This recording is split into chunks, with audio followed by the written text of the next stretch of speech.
Bonjour et bienvenue à tous. Merci de nous rejoindre pour le deuxième épisode de notre podcast GSE Défriche. Un podcast qui a pour vocation d'explorer les innovations et les tendances du monde de l'architecture et de la construction dans lequel nous évoluons. Cet épisode en 3 parties, intitulé « État des lieux des friches en France, entre idées reçues et réalités concrètes du terrain », nous plongera dans l'univers de ces terrains artificialisés laissés à l'abandon et plus particulièrement des friches commerciales et industrielles qui offrent aujourd'hui de nouvelles possibilités de créer des espaces de vie et de travail. Ce sujet vous intéresse? Alors restez à l'écoute. Nous commençons cet épisode par une première partie qui va rappeler le contexte et tenter de définir ce qu'est une friche. Un sujet aux apparences trompeuses. Cela nous permettra de mieux comprendre pourquoi elle suscite autant d'intérêt pour la construction de nos villes de demain et en quoi l'acte de construire sur une friche est si différent que sur un greenfield. Le contexte, ce sont très certainement des réflexions en cours à l'échelle nationale au sujet de la sobriété foncière et de l'optimisation des surfaces artificialisées qui voient apparaître des thématiques telles que la modularité des bâtiments, la rénovation ou notre sujet des friches industrielles et commerciales. En revanche, si l'on cherche la définition, on peut se tourner vers l'INSEE, vers le Code de l'environnement ou même vers les passants dans la rue. Chacun donnera sa propre interprétation.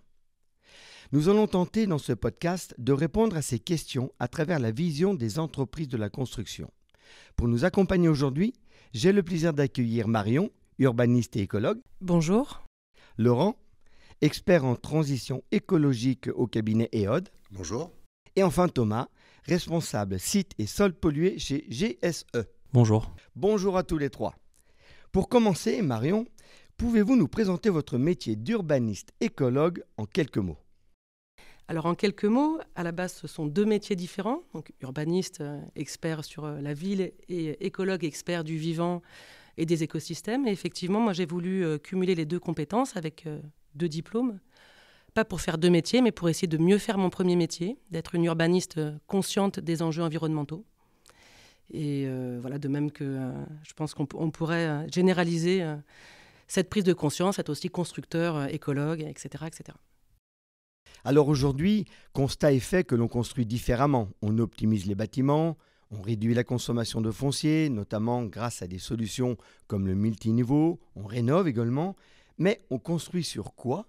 Qu'est-ce que l'on nomme un greenfield ? Quelles sont les différences entre un greenfield et un brownfield ? Marion, pouvez-vous nous éclairer ? Donc effectivement, c'est le grand débat autour de l'artificialisation des sols. Greenfield, les champs sont encore verts, en fait, c'est du terrain non bâti. Brownfield, le terrain est bâti ou il a été bâti. Et donc c'est le cas des friches, effectivement, ces terrains qui ont été bâtis, dont le sol et le milieu naturel a déjà été impactés et qu'il faudrait donc urbaniser en premier pour éviter d'urbaniser des terrains encore verts. Alors, première idée reçue, les friches sont-elles uniquement localisées en zone urbaine ? Alors, pas du tout. Il y a des friches absolument partout. Donc, il y a un outil qui a été développé par le CEREMA depuis les années 2020 qui s'appelle Cartofriche. De mémoire, ils ont identifié 11 000 friches sur le territoire français, à peu près 170 000 hectares. Ça peut aller de relativement petites surfaces, une blanchisserie c'est quelques centaines de mètres carrés, jusqu'à de très grandes emprises, des usines désaffectées, des carrières, et là on est sur des centaines d'hectares. Malgré la crise économique, l'immobilier d'entreprise garde le cap. Pourtant, on entend souvent dire que le foncier se fait rare. Cela nous mène à notre deuxième idée reçue. Est-ce que toutes les friches sont automatiquement réutilisées ? Et non, pour l'instant, il y a encore beaucoup de freins dans leur réutilisation. Il y en a encore de nombreuses qui sont, la majorité qui sont disponibles. Donc les freins, je pense qu'on y reviendra, ils sont nombreux. Ça peut être des questions foncières, des propriétaires qui spéculent ou simplement des blocages en fait sur la libération de ces fonciers. Ça peut être la pollution, et ça peut être toute une ingénierie dont souvent les collectivités sont dépourvues pour réunir le jeu d'acteurs nécessaire à mobiliser ces friches. Disons que c'est plus compliqué que l'urbanisation en greenfield. Bien que certaines friches puissent nécessiter une réhabilitation lourde en raison de la pollution des sols ou de certaines contraintes environnementales, nombre d'entre elles sont potentiellement réutilisables par des investissements appropriés et offrent ainsi des opportunités de développement économique, sociale ou environnementale. Justement, troisième idée reçue, on entend souvent dire que les friches ne génèrent que des problèmes environnementaux. Thomas, de par votre expérience, pouvez-vous nous en dire plus à ce sujet ? Oui, on se rend compte aujourd'hui que la gestion d'une friche n'est pas juste la gestion d'un passif industriel ou d'un passif de bâtiment ou de pollution. On voit aujourd'hui qu'il y a un ancrage très fort autour de la friche, que ce soit social ou sociétal. Les gens s'approprient ces milieux et on a forcément des blocages des fois pour la réhabilitation de ces friches. On a un deuxième volet de blocage qui est la spéculation foncière. On a sur certains territoires des fonds d'investissement qui se positionnent sur ces fonciers-là et qui le laissent attendre, végéter entre guillemets, pour que le foncier, le mètre carré, prenne plus d'ampleur, plus de valeur foncière, et puis se mettre à le réhabiliter plus tard. Et puis c'est ce que a précisé Marion, il y a cet aspect pollution aujourd'hui qui est un peu le côté qui fait peur de la pollution. Et aujourd'hui, en France, on a quand même un gros réseau de bureaux d'études et de sachants sur cette méthode de réhabilitation des friches. Et quand vous ajoutez les problématiques d'amiante et les problématiques de sol, il faut être capable de s'encadrer de ces sachants-là et de ces bureaux d'études-là pour pouvoir mener à bien un projet de réhabilitation de friches. Pour conclure, effectivement, je pense quand même qu'un des principaux blocages, il est surtout dans nos têtes. Donc, on est en train de sortir, ou même on est déjà sorti d'une époque de la production urbaine facile. Maintenant, il va falloir faire avec les enjeux environnementaux, le déjà là, les bilans carbone, plein effectivement, d'enjeux qu'on ne prenait pas en compte jusque-là. Donc effectivement, c'est la fin de la ville facile, la fin de la production urbaine facile. Je trouve qu'on rentre dans des projets beaucoup plus intéressants où j'ai l'impression que collectivement, on est beaucoup plus fiers aussi des projets auxquels on participe.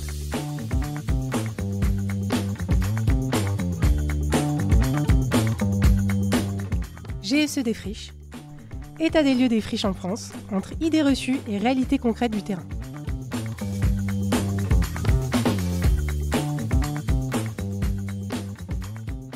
Laurent, en tant que spécialiste de la requalification de friches, pouvez-vous illustrer un cas de foncier dit difficile ? Comment avez-vous abordé cette problématique ? Oui, alors il y a plein de situations dans lesquelles on voit de la difficulté sur les friches. Je dirais que c'est même les cas les plus généraux qu'on voit. La friche industrielle en zone rurale, c'est typiquement le cas difficile. C'est-à-dire qu'on a un grand différentiel entre la surface disponible ou de foncier ou de bâti et les besoins du territoire. Donc on a souvent des territoires faiblement peuplés avec des bassins d'emploi, pareil, pas très dynamiques, voire en régression. Et donc on a ce passé industriel qui a fait des énormes bâtis complètement déconnectés des besoins. Et le piège justement à éviter pour les élus, c'est de ne pas tomber dans l'achat systématique, l'achat qui rend service à l'industriel, aux propriétaires qu'on connaît bien, parce que c'est une charge énorme pour les collectivités. Donc j'ai deux cas concrets qui me viennent en tête dans cette typologie. C'est d'abord convaincre les élus de ne pas acheter. Donc j'ai le cas d'une grande friche qui présentait 23 bâtiments, pratiquement 2 hectares bâtis sur une friche de 5 hectares. Une ancienne forge, voilà, en plein milieu rural, aucun besoin, et la collectivité avait envie de l'acheter en se disant « qu'est-ce que je peux en faire ?» Évidemment, la pression qu'on a foncière aujourd'hui pousse l'élu à se décider vite. Et c'est cette difficulté qui les amène à faire recours donc, à la région, en l'occurrence la région Grand Est, pour mobiliser une AMO. Et donc notre intervention, c'est typiquement de faire un diagnostic à 360 degrés, très pluridisciplinaire, qui permet justement de convaincre les élus de l'énorme différence qu'il y a et du risque énorme qu'il y a entre leurs propres besoins qu'ils ne connaissaient pas encore et la charge immobilière, foncière d'une friche à désamianter, à dépolluer, à réaménager. Le deuxième cas qui vient à l'esprit, c'est convaincre les élus de rester dans la sobriété foncière. C'est-à-dire qu'on a des besoins sur le territoire, on est plutôt en périurbain dans une zone assez dynamique, mais on récupère 25 hectares alors qu'on a 200 logements à faire. Et donc l'idée, c'est de les convaincre de penser le projet en fonction de leurs besoins, et pas en fonction de la taille du site. Sinon, on espace les bâtiments, on met des ouvrages publics de partout, et on a des charges communes, à charge de la collectivité, souvent entretien d'espaces verts, voies publiques, qui sont insupportables économiquement par une petite commune ou une petite communauté de communes. Merci Laurent de la précision de ces exemples qui explicitent bien la problématique que l'on venait de citer. Alors, dernière idée reçue, les clients sont généralement frileux car ils pensent que la réhabilitation des friches est systématiquement coûteuse et peu rentable. Laurent. C'est une très bonne question, cher ami. Alors, oui, c'est vrai, mais pas toujours. C'est presque une réponse de Normand. C'est coûteux, mais c'est pas cher pour ce que c'est. C'est ce que disent souvent nos amis avocats. Donc, les friches, c'est un brownfield. On a ce qu'on appelle du proto-aménagement à faire. Contrairement à un champ, un greenfield, il faut dépolluer, déconstruire, désamianter. Donc on a toute une série de coûts qui vient gréver la charge foncière avant de commencer à pouvoir aménager le projet.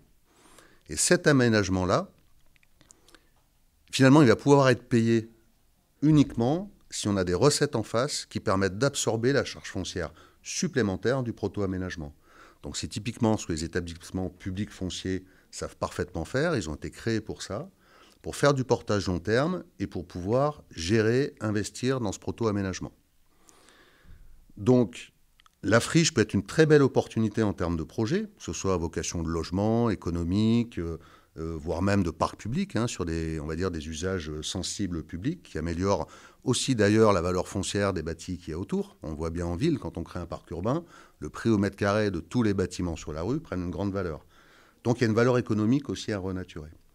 Et donc il faut pouvoir trouver cette équation. C'est toute la difficulté dans l'étude d'opportunité et de faisabilité, d'où l'intérêt de croiser des expertises avec des métiers comme ceux de Marion, avec les urbanistes, les programmistes, les avocats, les bureaux d'études économiques, puisqu'il faut bien identifier sur le territoire qu'est-ce qu'on va pouvoir implanter sur cette grande friche. On a des programmes privés. Est-ce qu'il y a besoin d'équipements publics? Est-ce que le projet qu'a pensé l'élu localement est compatible et ne vient pas faire doublon avec ceux des communes d'à côté, dans une vision collective? Voilà, donc c'est cette équation qu'il faut résoudre. Il faut la résoudre le plus tôt possible, dérisquer tous les problèmes juridiques, de transmission, de responsabilité de la pollution, de risques contractuels vis-à-vis de bailleurs, d'anciens exploitants, et pour pouvoir se dire où est le chemin de la faisabilité, combien ça coûte, quel est le risque qu'on prend en tant que maître d'ouvrage. Merci Laurent. Les friches en France représentent donc un défi complexe, mais aussi une véritable source d'opportunités pour les aménagements du territoire, la préservation de l'environnement et la revitalisation des espaces urbains comme ruraux. Une approche intégrée impliquant les acteurs publics, privés et la société civile est nécessaire pour valoriser le potentiel de ces terrains abandonnés et les transformer en ressources dynamiques pour les communautés locales. Nous remercions Marion, Laurent, Thomas d'avoir contribué à enrichir nos réflexions durant cet épisode de notre podcast. N'oubliez pas, chers auditeurs, de suivre notre actualité sur les réseaux sociaux et de vous abonner pour ne rien rater de nos émissions. Rendez-vous pour la deuxième partie de l'épisode, État des lieux des friches en France entre idées reçues et réalités concrètes du terrain, dans laquelle nous ferons un focus sur les sites et sols pollués, leur réhabilitation, leurs défis et les solutions à apporter. À très bientôt pour de nouvelles explorations audacieuses au sein de GSE Défriche.